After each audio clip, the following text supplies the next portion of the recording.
Beta, welcome to all 9th class students. Today we are going to start first chapter in your physics section of science, that is motion.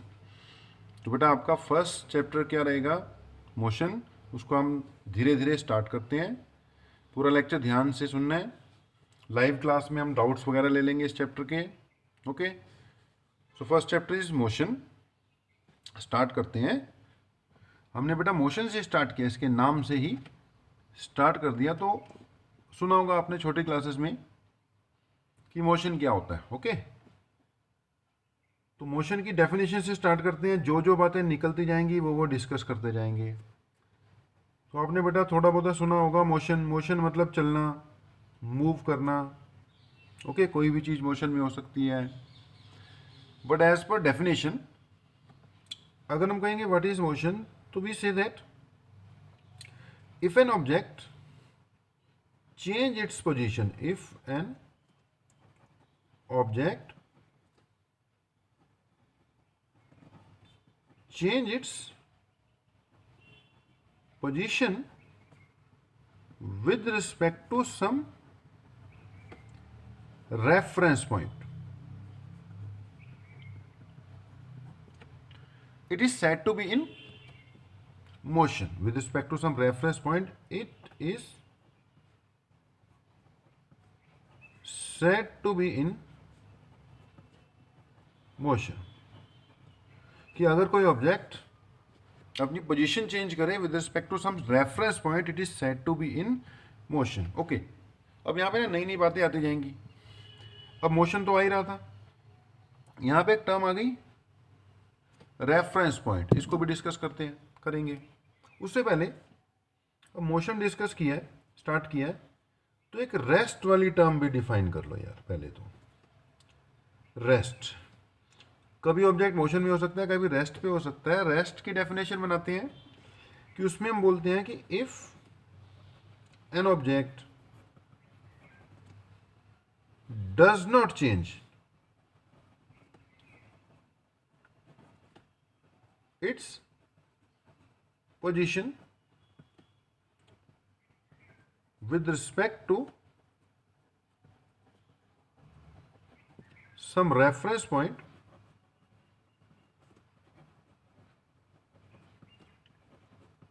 it is said to be at rest. तो दो तीन बातें आ गई बेटा यहां पर. एक तो आ गया if an object change its position. देखो एक वर्ड तो आ गया position. With respect to some reference point, it is said to be in motion. वो तो चलो चल ही रहा है. और फिर रेस्ट भी डिफाइन करना पड़ गया कि if an object does not change its position. Position देखो यहां पे फिर से आ रहा है. With respect to some reference point फिर से आ रहा है. It is said to be at rest. अब बेटा मोशन वाला चैप्टर पढ़ने के लिए अच्छी तरह से आपको इन पॉइंट्स की बिल्कुल क्लैरिटी होनी चाहिए. अब इसमें से एक है पोजीशन. ओके, एक बात क्या आ गई आपकी पोजीशन. तो पूरे मोशन वाले चैप्टर में एक पोजीशन टर्म आएगी. पोजीशन किसी भी ऑब्जेक्ट की. अच्छा, ये जो भी चीज़ें हम लेते हैं ना फिजिक्स में, उनको हम ऑब्जेक्ट्स बोलते हैं. जो भी हम फिजिक्स में चीज़ें लेंगे उनको हम क्या बोलते हैं? ऑब्जेक्ट्स बोल देते हैं कि ये ऑब्जेक्ट है. जो मर्जी हो, बंदा हो, कुड़ी हो, गाड़ी हो, कार हो, ट्रक हो, जीप हो, सबको, बॉल हो, सबको हमने क्या बोल के चलना है? ऑब्जेक्ट ही बोल के चलना है. ओके, जैसे डॉक्टर हर एक को पेशेंट ही बोलते हैं. ओके,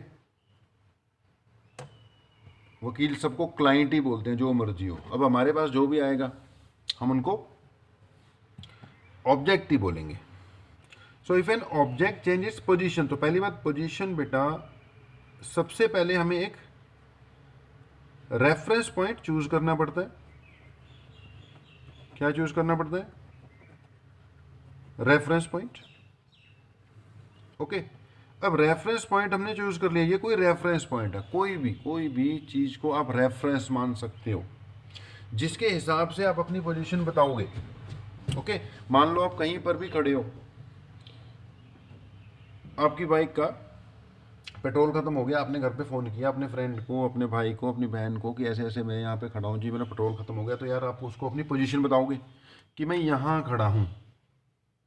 अब पोजीशन बताओगे तभी बंदा पहुँचेगा। तो पहली बात आपको क्या बतानी पड़ेगी, एग्जैक्ट पोजीशन, जिसको आप लोकेशन बोलते हो।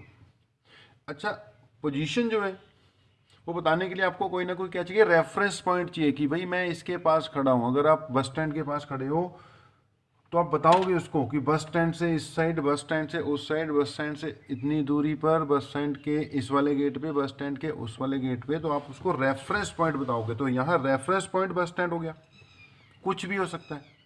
और जहाँ पे आप खड़े हो वो आपकी क्या हो गई, पोजीशन हो गई। ओके, तो एक रेफरेंस पॉइंट है, कुछ भी हो सकता है, कुछ भी, लेकिन वो कैसा होना चाहिए, कोई फिक्स्ड ऑब्जेक्ट होना चाहिए। Okay, reference point fixed object होना चाहिए। तभी मैंने एग्जांपल बस स्टैंड का लिया। अब बस स्टैंड तो अपनी जगह से हिलने नहीं वाला, तो रेफरेंस पॉइंट होना चाहिए फिक्स्ड, जहां पर आप खड़े हो वो क्या होगी, आपकी पोजीशन होगी। ओके, पोजीशन डिफाइन करने के लिए रेफरेंस पॉइंट जरूरी है।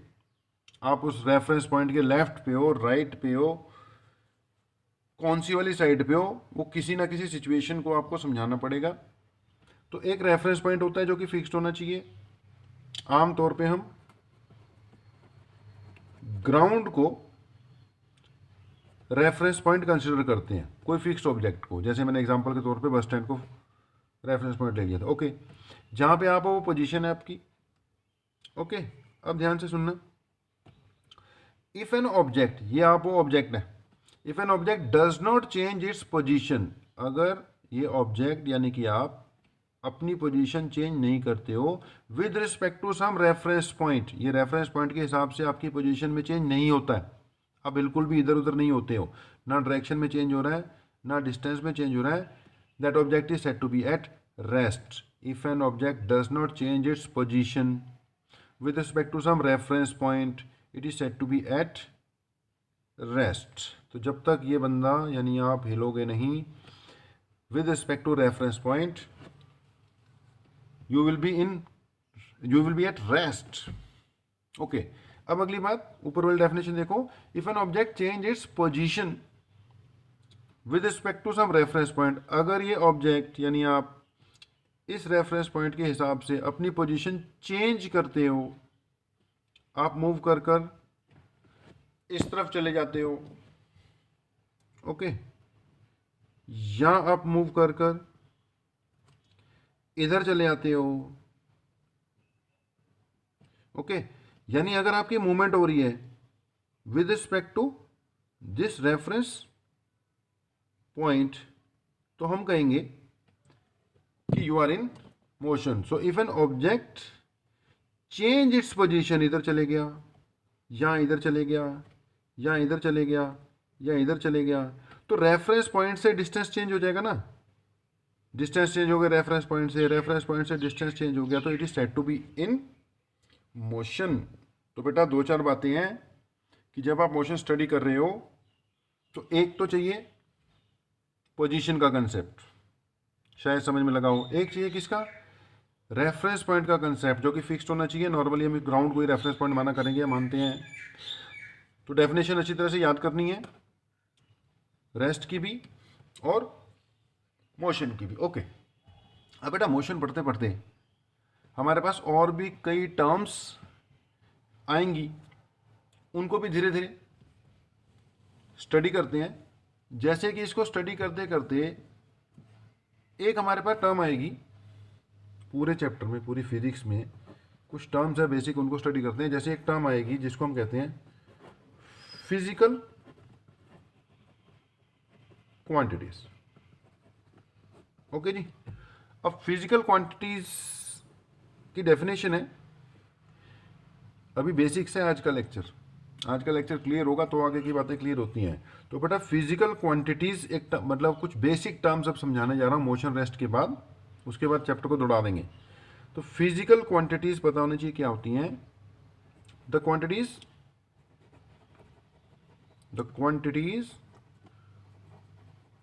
विच can be measured are termed as physical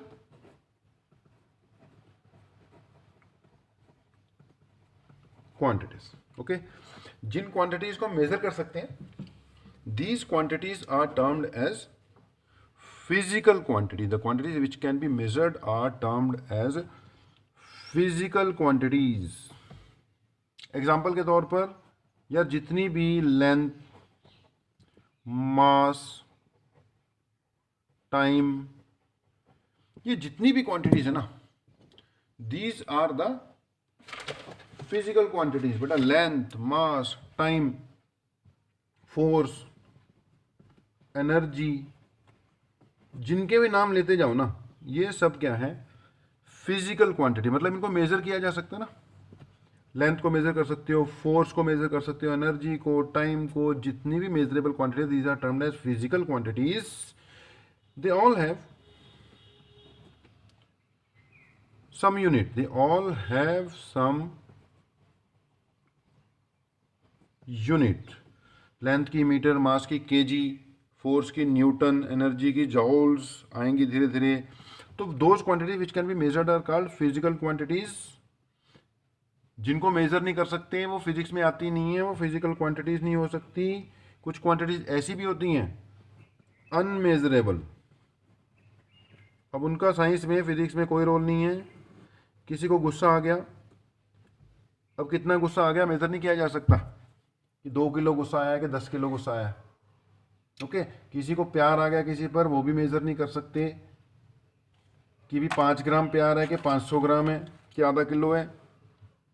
okay, तो इन चीज़ों को, हेट, जो फीलिंग्स है ना, ये मेजरेबल नहीं है, ये फिजिक्स में नहीं आती, फिजिकल क्वांटिटीज नहीं कहलाएंगी. जितनी भी क्वांटिटीज जिनको मेजर किया जा सकता है बेटा, these are termed as physical quantities. तो एक बात ये याद होनी चाहिए, व्हाट आर फिजिकल क्वांटिटीज.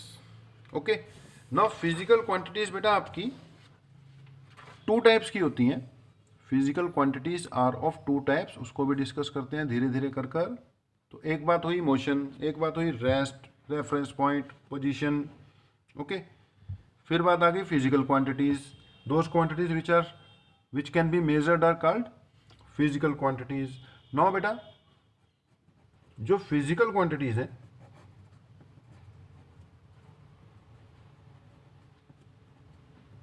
ये 2 टाइप की होती है. Okay, physical quantities are of 2 types. कौन कौन सी? एक को कहते हैं, वैसे तो और भी क्लासिफिकेशन है, अभी फिलहाल 9th क्लास में जितना आपको चाहिए उसके हिसाब से क्लासिफिकेशन करवा देते हैं. एक जिसको हम कहेंगे बेटा स्केलर क्वांटिटीज, और दूसरा जिसको हम कहेंगे वेक्टर क्वांटिटीज. ठीक है जी. तो एक है स्केलर क्वांटिटीज और दूसरी है वेक्टर क्वांटिटीज. ओके, अब अगली बात सुनना, याद रखना सब क्या क्या चीजें हैं, क्लास में पूछा जाएगा. Scalar quantities are those quantities, these are those quantities which have magnitude only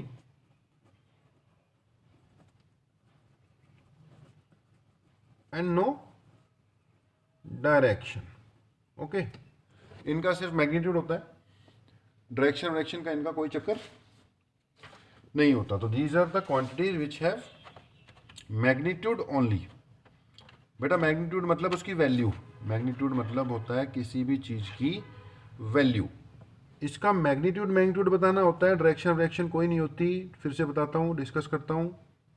okay, पहले वेक्टर क्वांटिटी डिफाइन कर दें. अब अगली बात आती है vector quantities. These are those quantities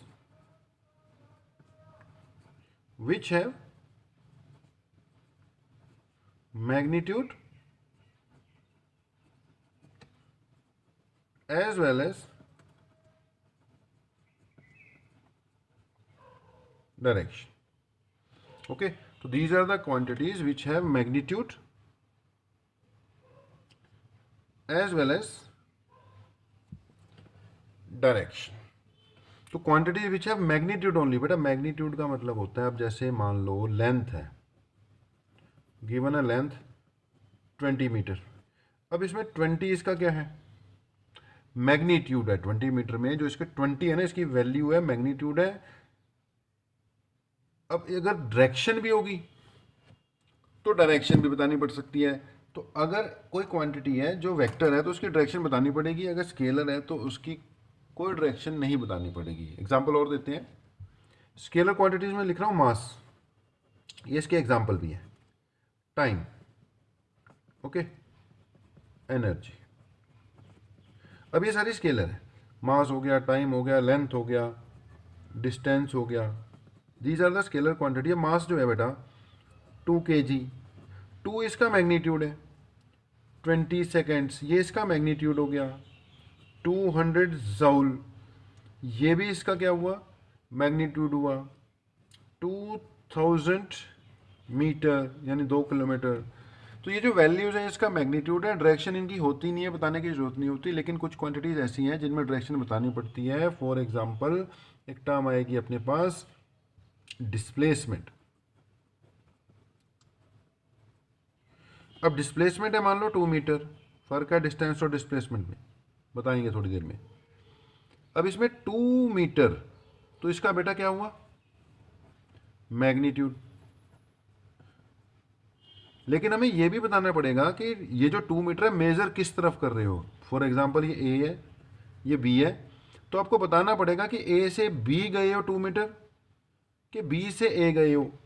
distance में आपको ये नहीं बताना होता कि किस तरफ गए हो, सिर्फ आपने बता दिया 2 मीटर गए या 2000 मीटर गए, उसी से काम चल जाता है। लेकिन डिस्प्लेसमेंट में डिस्टेंस के साथ साथ डायरेक्शन भी बतानी पड़ेगी कि 2 मीटर इन विच डायरेक्शन।